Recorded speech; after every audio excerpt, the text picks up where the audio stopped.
Former Congressman Barney Frank appeared on MSNBC yesterday to discuss what he felt about Bernie Sanders supporters and voters in general, especially the ones who did not show up at the 2010 and 2014 midterm elections to support Democrats.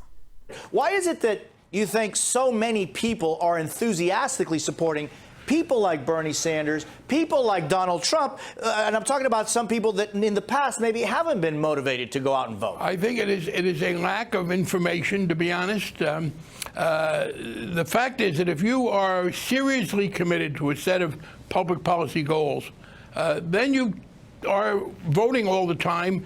And you also, and I think this is part of it, you have people who don't understand, frankly, the nature of the American political system. It's the separation of powers.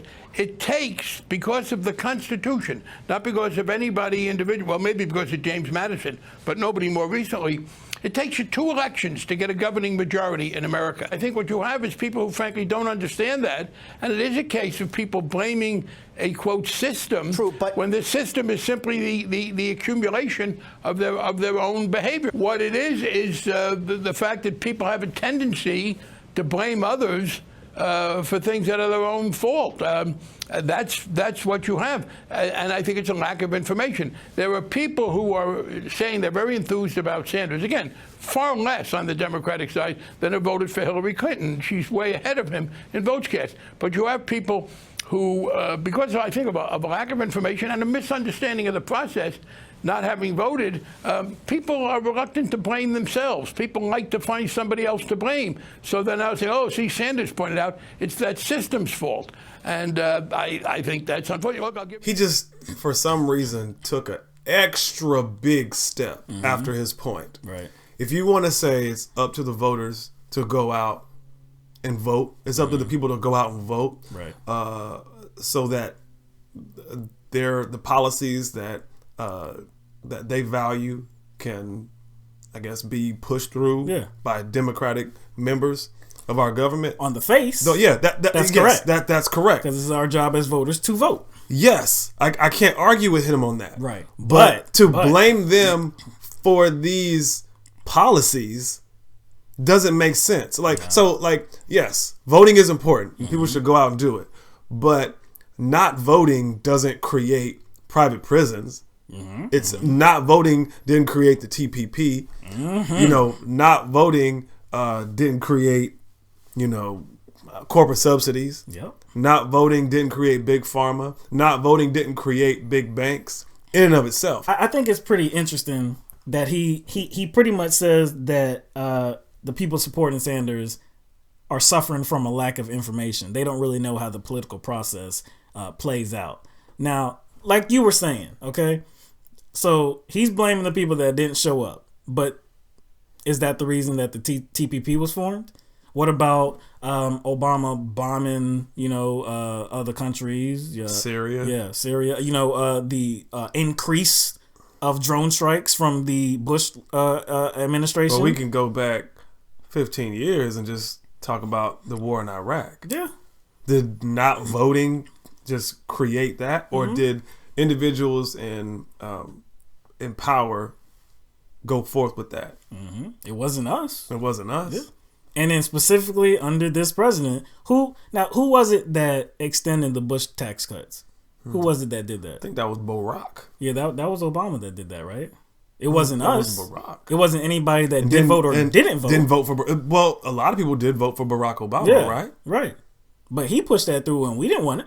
No, we didn't want it. Maybe people are disillusioned by the policies that the Democrats advocate for. Maybe people are disillusioned by the fact that we have closed elections in certain states. How about that? Where voters are disenfranchised because they don't choose to align with a specific party. Maybe people are disillusioned because they're finding themselves purged from the voter rolls. Maybe people are disillusioned because, let's say, like in Illinois, they were running out of ballots.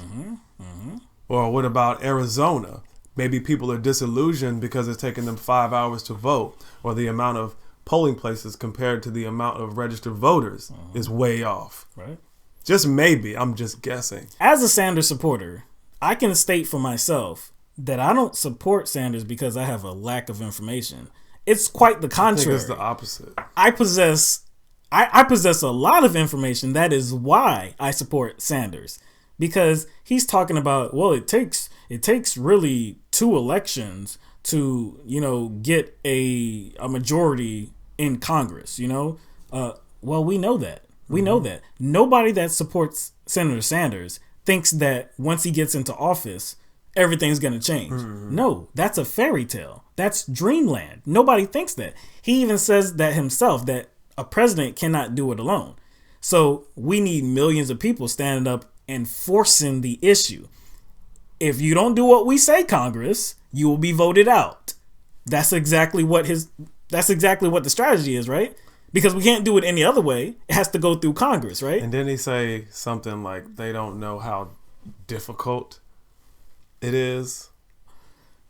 We know how difficult it is. We're kind of experiencing how difficult it exactly. is. Exactly. How bad is the corruption? How bad has it always been? It's just now that there is a very forceful movement that is pushing back against the corruption. But, it's by saying that, he's kind of omitting that there's something wrong. What he's saying is, well, just show up for Democrats. Doesn't matter what Democrats, just show up for Democrats. And Michelle Alexander, she said it absolutely beautifully. She says the Democrats use a strategy of emotional blackmail. And that's exactly what they have been doing for years and years and years. And that's the way they keep getting all of our votes. Well, we're not as bad as the Republicans. We're going to give you a little bit of change. Not much, but we're not as bad as the Republicans. You should be scared of them. I mean, please, God help you if they get elected. What are you going to do? Vote for us. So no, we're not going to vote. We're not going to vote based on fear anymore. Give us something to vote for. And former Secretary of State Hillary Clinton, I'm sorry, she's not giving me anything to vote for. Yeah, because she has to earn it. She has to earn our vote.